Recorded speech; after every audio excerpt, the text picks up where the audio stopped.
This is James Holder for the Caston Holder Show. I'm here at the Kick Stop Gym today in Norwich. With me, I've got the British Commonwealth champion, Liam Walsh. How you doing, Lee? Good, thank you, mate. Yeah, you? Good, I'm all right. You just look like you've just come off a plane from Tenerife. How do you look so cool and relaxed? No, I've just come back off a plane from Las Vegas, and as you know, I went over there for 10 days. We went in some gyms over there, so that was good.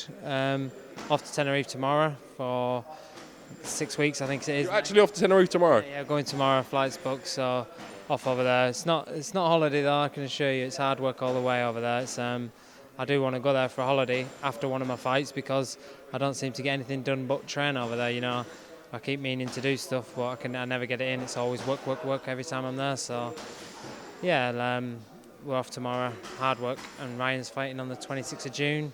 27th, I think. Sorry, myself, I think the same. So yeah. Working towards that now. Did you see any familiar faces in Vegas? Anyone you know and recognised? Yeah, obviously anyone who's anyone was sort of there really, fighters-wise, and yeah, I've seen quite a few fighters and that, yeah. It's funny who you bump into out there, isn't it? Yeah, that's right, mate, yeah. Yeah. Looking for your fight now, there's some rumours that Troy James might be in the mix. Can you confirm that? Yeah, I think he's been made mandatory for the British title, so it is him or vacate. Obviously, I wouldn't vacate, so it's maybe Troy then, yeah. On June the 27th. It's not a bad fight. I know I'm going to be a heavy favourite, but I always am. I don't know what I have to do. You know, I thought it seems like every time I fight someone, I'm a massive favourite. I don't know, but yeah, I'll be a big favourite, but I'm not underestimating him whatsoever. He's a decent fighter. He's only 2 losses, one in prize fighter, which can almost be dismissed for my money. It's a 3-round fight. He lost to Reece Roberts, who's a sharp little fighter, over 3 rounds. That's, you know, and his only other loss is to Flanagan over a 10-rounder. You know, he lost on points. The points weren't massively wide either. He competed. You know, he's a decent enough fighter. He fought.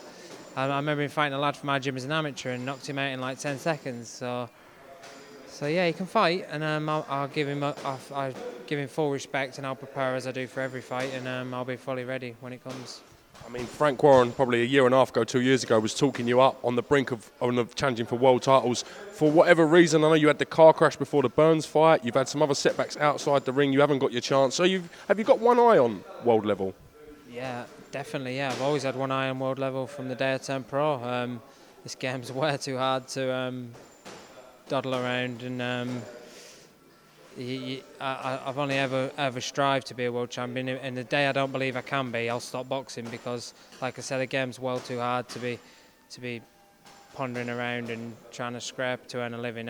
You know, I wholeheartedly believe I'll be a world champion, given a little bit of luck, which in all walks of life you need a little bit of luck. I don't want any luck in the fight. I don't want any luck as in I don't want anything given to me. You need a little bit of luck in life. So whether that be at the right time I get the certain fight or I get a break somewhere, I don't know. But yeah, a little bit of luck. I wholeheartedly believe I'll be a world champion. We know the Roman Martinez-Salido fight's been ordered for the rematch. Would you like to fight either one of these guys? Is that sort of the level you're aiming for? Yeah, definitely. I think both of them, if I could pick a fighter to fight for the world title, it'd be someone along those lines, an aggressive sort of fighter who comes and tries laying it on me. That suits me down to the ground. Any of them, I'd love Salido, because he's probably a bigger name. He's fought anybody if you look at his CV, it's unreal. So I'd love that fight. Even the Roman Martinez fight, either the winner of the fight, I'd love to fight the winner. Yeah, I'd love to fight the winner. Domestically, you've been in some great fights. Obviously, the Scott Harrison fight was a great contest. Said Scott, love him or hate him, he's still a great name and a great fighter. Looking at the Joe Murray fights as well, those 2 fights were great to watch. Who do you think's been your hardest opponent so far domestically?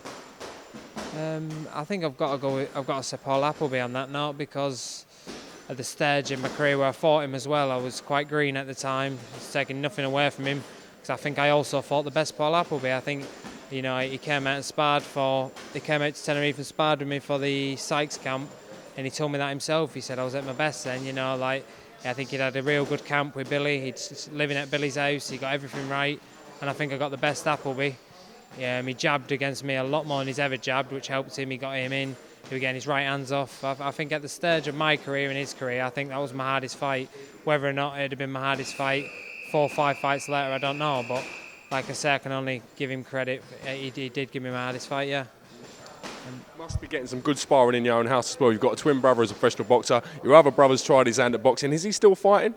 Yeah, he is. He fought the other week. He fought on April the 11th, I think it was, on Mervyn Turner's show on Shamrock Promotions down at York Hall, and he won in the first round. But he needs a test now, Michael. He's had 11 fights, obviously 11 wins, 11 knockouts, but he'll be the first to tell you he ain't beaten no world beaters, obviously, but he does want to fight. He wants to fight someone now. It's now securing him a decent fight against someone who's we're fighting, for a decent title, or or get him into a position to fight for a decent title. He wants to fight someone, more for himself, to prove to himself, because obviously there'll always be question marks there if you don't fight anybody. Like, could he have got there? Could he have done it? And he wants to answer them questions himself. So hopefully he'll get a fight nailed down soon enough against a decent opponent for something meaningful, and he'll be more than happy to do it, I'm sure.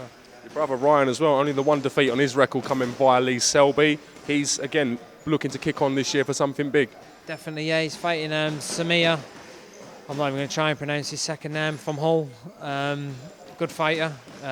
He's got Ryan's full attention and full respect. His only losses to Warrington himself. He's beat Selby over a 4-rounder. I've heard that was a dubious decision, but it's a good little mix they've got there. The featherweight division's hot. So Ryan's well up for that fight, obviously, but he wants to be a British champion. I think I might be wrong here, but if he wins the British title, it'll be history. The only two twins to hold the British title at the same time. I know that Gavin McDonnell and Jamie McDonnell won it, but they were at different times. So I might be wrong. You'll have to correct me if I am on that. I don't know. But do you like the historical side of it and the kind of the statistics and the facts? It's more Ryan than me, to be honest with you. I follow boxing. I'm a massive boxing fan. I can tell you almost anything about boxing. You ask me any questions on boxing, I usually know.